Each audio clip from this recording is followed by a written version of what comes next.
누가복음 9장 18절에서 20절입니다. 예수께서 혼자 기도하고 계실 때에 제자들이 그와 함께 있었다. 예수께서 제자들에게 물으셨다. 사람들이 나를 누구라고 하느냐? 그들이 대답하였다. 세례자 요한이라고 합니다. 그러나 엘리야라고 하는 사람들도 있고 옛 예언자 가운데 한 사람이 살아났다고 하는 사람들도 있습니다. 예수께서 그들에게 물으셨다. 그러면 너희는 나를 누구라고 하느냐? 베드로가 대답하였다. 하나님의 그리스도이십니다. 아멘. 18절에 예수께서 혼자 기도하고 계실 때에 제자들이 그와 함께 있었다고 했습니다. 예수님은 기도하시면서 제자들과 함께 계셨습니다. 무리들을 보내고 기도하면서 재충전하시는 시간이었습니다. 제자들과 예수님만의 시간이었습니다. 은둔의 시간이라고도 합니다. 그러나 예수님께서는 12제자를 가르치시는 것을 무리를 가르치는 것보다 더 중요시 하셨습니다. 18절에 예수께서 제자들에게 물으셨다. 사람들이 나를 누구라고 하느냐라고 하셨습니다. 사람들이 예수님에 대해 누구라고 하시는지를 물으셨습니다. 예수님은 죽은 자를 살리셨고 오병 이후에 기적을 행하기도 하셨습니다. 살리셨고 먹이셨습니다. 메시아가 오셔서 보이실 표적을 다 보이셨습니다. 그래서 사람들이 예수님을 누구라고 하는지 물으셨습니다. 이제는 사람들도 예수님에 대해서 알 때가 되었다는 것입니다.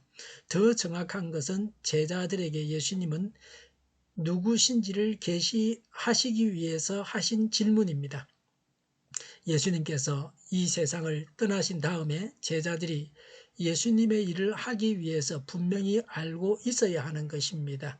19절에 그들이 대답하였다. 세례자 요한이라고 합니다. 그러나 엘리야라고 하는 사람들도 있고 옛 예언자 가운데 한 사람이 살아났다고 하는 사람들도 있습니다. 라고 했습니다. 세례 요한은 예수님과 일치하는 면이 많았습니다. 요한은 사람들의 마음속에 깊이 새겨져 있었습니다. 사람들은 요한을 잊을 수가 없었습니다. 수백 년 동안 하나님의 음성을 듣지 못했다가 요한을 통해서 하나님의 음성을 들었습니다. 그러니 세례 요한이 메시아라고 생각했습니다. 그리고 엘리야라고 그랬습니다. 예수님께서 능력을 행하셨기 때문에 엘리야라고 생각했습니다. 구약시대 인물 중에서 가장 능력을 많이 행한 자가 엘리야였습니다. 엘리야가 보여준 능력, 그 이상을 예수님은 보여주셨습니다. 그리고 옛 예언자 중에 한 사람이 살아났다고 했습니다. 이슬람 교도들이 예수님에 대해서 예언자라고 하는 것과 같습니다. 부활의 교리를 믿고서 그랬던 것 같습니다. 예수님을 하나님께서 보내신 예언자 정도로 알았습니다. 이런 신앙을 가진 자들은 그리스도인은 아닙니다. 사람들이 예수님에 대해서 알고 있는 것은 모두가 예언자라고 생각을 했습니다. 세례 요한이나 엘리야도 예언자 중에 한 사람입니다. 아직도 사람들은 예수님을 제대로 알지 못했습니다. 교회를 다니면서도 예수님에 대해서 잘 모르는 사람들도 있습니다. 예수님을 이야기 속에 나오는 신화적인 인물 정도로 알고 있습니다. 예수님께서 이 세상에 오신 것에 대해서도 확신이 없을 수도 있습니다. 이런 잘못된 지식들을 바로 잡아야 합니다. 예수님에 대해서 바로 알아야 합니다. 20절에 예수께서 그들에게 물으셨다. 그러면 너희는 나를 누구라고 하느냐라고 하셨습니다. 예수님은 12제자에게 그들은 예수님을 누구라고 알고 있는지를 물으셨습니다. 다른 사람들보다 제자들은 예수님을 가까이서 따랐습니다. 예수님께서 비유로 말씀하신 것도 제자들에게는 다 풀어서 설명해 주셨습니다. 예수님은 제자들에게는 감추려고 하지 않으셨습니다. 제자들이 알 수 있는 것은 다 말씀하시고 가르쳐 주셨습니다. 보여줄 것도 다 보여주셨습니다. 특히 베드로, 요한, 야고보는 변화산상에도 올라갔습니다.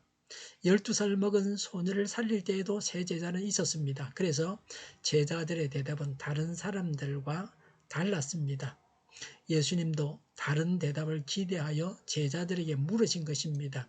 좀 더 만족하실 만한 대답을 기대하시면서 질문하셨습니다. 20절에 베드로가 대답하였다고 했습니다. 베드로는 반장격입니다. 제자들 중에서 항상 대표로 말하는 자가 베드로입니다. 예수님을 가장 가까이에서 따랐던 자가 베드로입니다. 요한이나 야고보가 경험하지 못한 것도 경험한 자가 베드로였습니다. 베드로는 예수님과 함께 무리를 걷기도 했습니다.